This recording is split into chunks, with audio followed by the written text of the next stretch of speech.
এরপরে আমাদের আছে খাল খনন, যেটা অলরেডি শুরু হয়ে গেছে গতকাল থেকে সারা দেশেই শুরু হয়েছে খাল খনন কর্মসূচি। আগামী পয়লা বৈশাখে হতে হবে কৃষক কার্ড দেওয়া হবে। তো these are very big achievements, এটা ছোটোখাটো কোনো ব্যাপার না আর কি। মানে একটা সম্পূর্ণ নতুন একটা সরকারের 30 দিনের মধ্যেই এই কাজগুলোকে সামনের দিকে এগিয়ে নিয়ে যাওয়া এবং একটা শুধু কমিটমেন্ট না, বাস্তবায়নের দিকে এগিয়ে নিয়ে যাওয়া, এটা কিন্তু একটা বড় কাজ হয়েছে। আর বড় রকমের একটা ঝামেলাও এসছে। বিএনপির গভর্নমেন্টে যখনই আসে তখনই একটা করে ঝামেলা আসে আর কি, এর আগেও দেখা গেছে।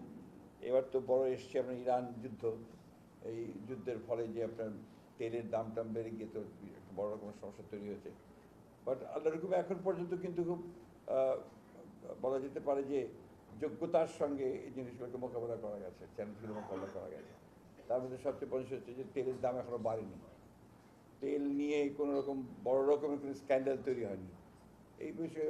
তারপরে সবচেয়ে বড় একটা হচ্ছে এবার আপনার গার্মেন্টস ফ্যাক্টরিগুলোতে আপনার বেতন না দেওয়ার ঝামেলা নিয়ে যেসব ঝামেলা হয় সেই সমস্ত ঝামেলা কিন্তু এবার হয়নি, কারণ